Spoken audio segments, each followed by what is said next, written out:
個人的存在の彼方。ジェラルディン・カミンズ著。浅野和三郎訳並びに表釈。10. 言語と宗教。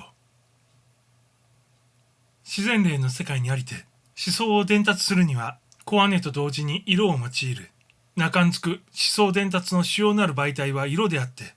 文字ではない。で、地上の印刷物に相当するものはつまり絵画なのであるが、ただその絵画は到底名状しがたき性質のもので、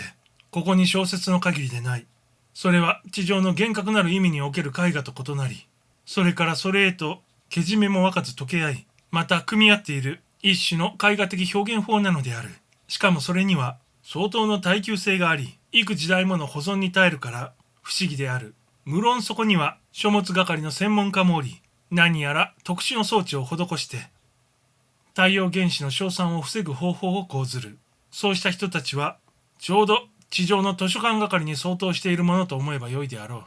とにかく彼らの計算能力は驚くべく優れており、そして一種の時期を用いて適宜の色素を引き寄せ、あくまで原本に忠実なる新絵画書を製出するのである。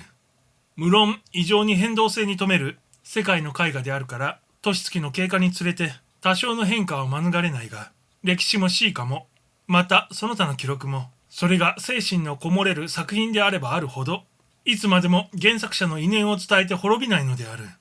精神界の居住者にとりては、彼らの環境が格別不安定とも、また不定形とも感じられない。なんとなれば彼ら自身が、刑事上的にも、また刑事化的にも、驚くべき速度で活動しているからである。要するに全ては、比例の問題視しかない。なお、ここで忘れてならないことは、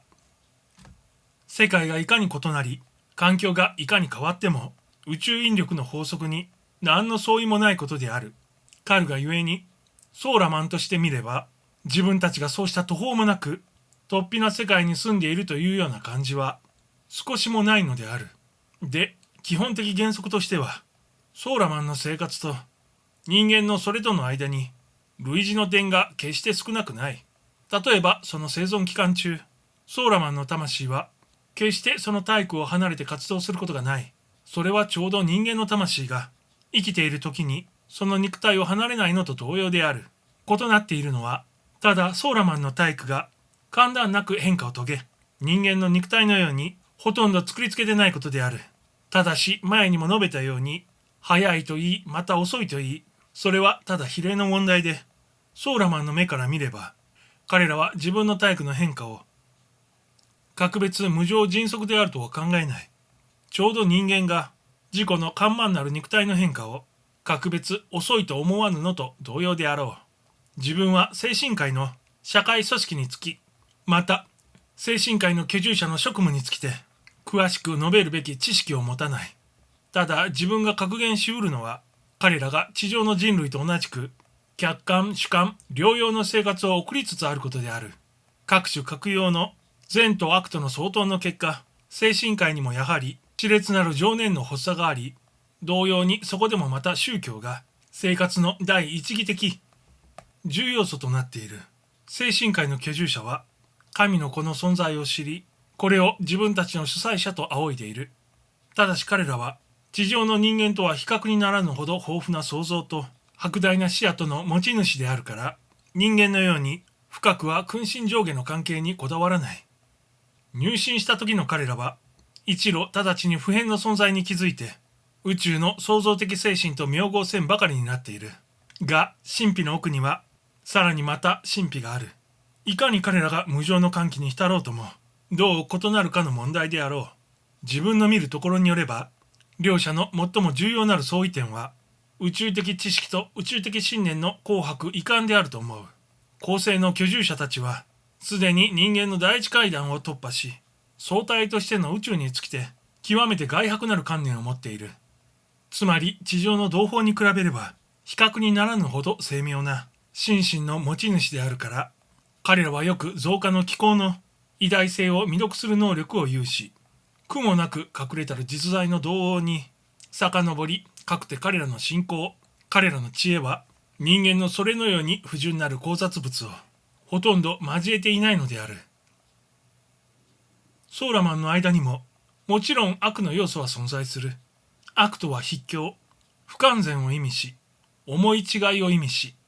その結果罪となり、悩みとなる。が、ソーラマンの悪の観念は人間のそれよりももっと深刻である。自分の見るところによれば、それはより高き意識の水準を目指す進出への反逆を意味するらしい。還元すれば、それは生命に対する逆行である。宇宙的には不動の法則があり、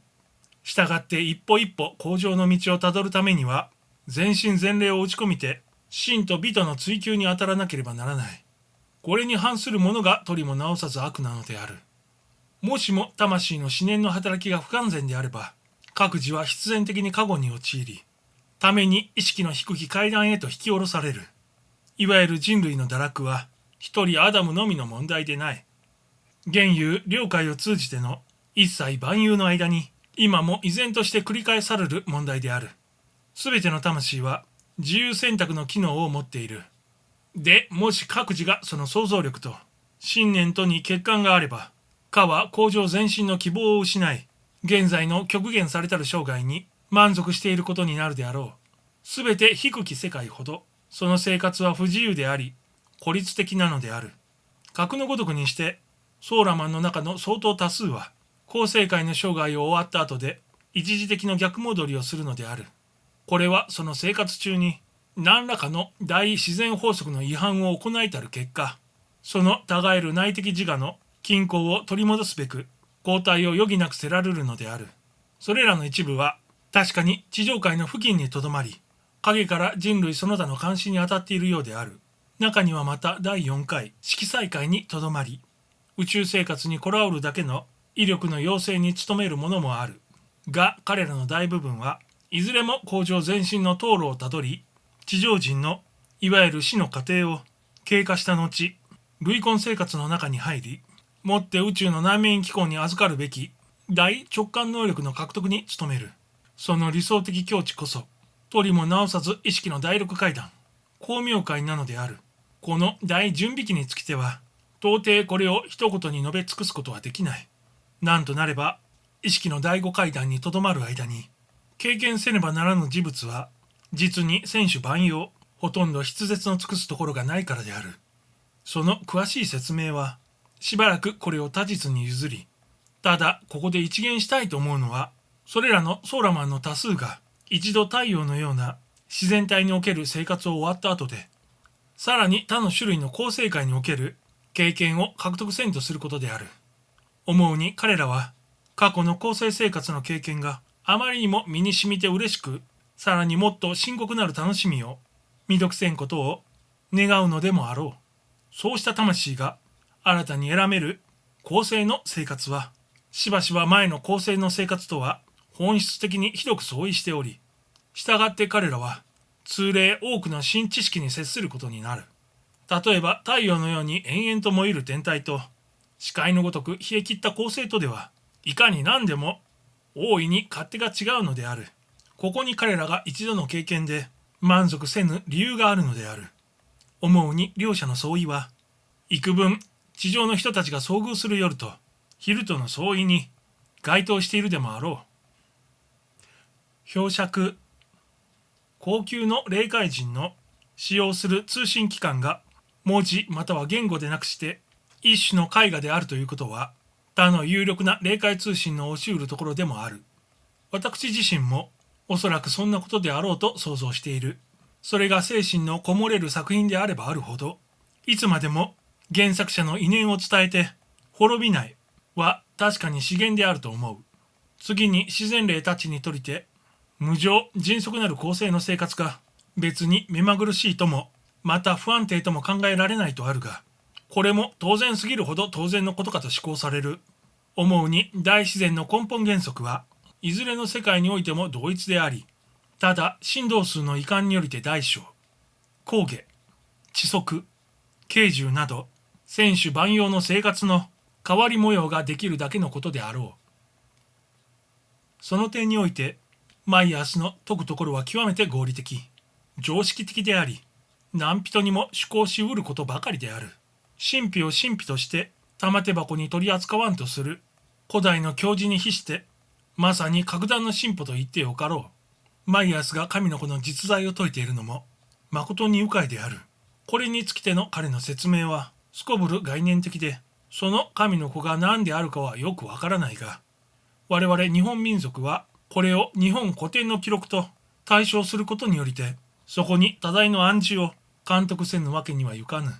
これにつきては私自身の一つの解釈もあるが、時期尚早と思うので、もうしばらく沈黙を守ることにしよ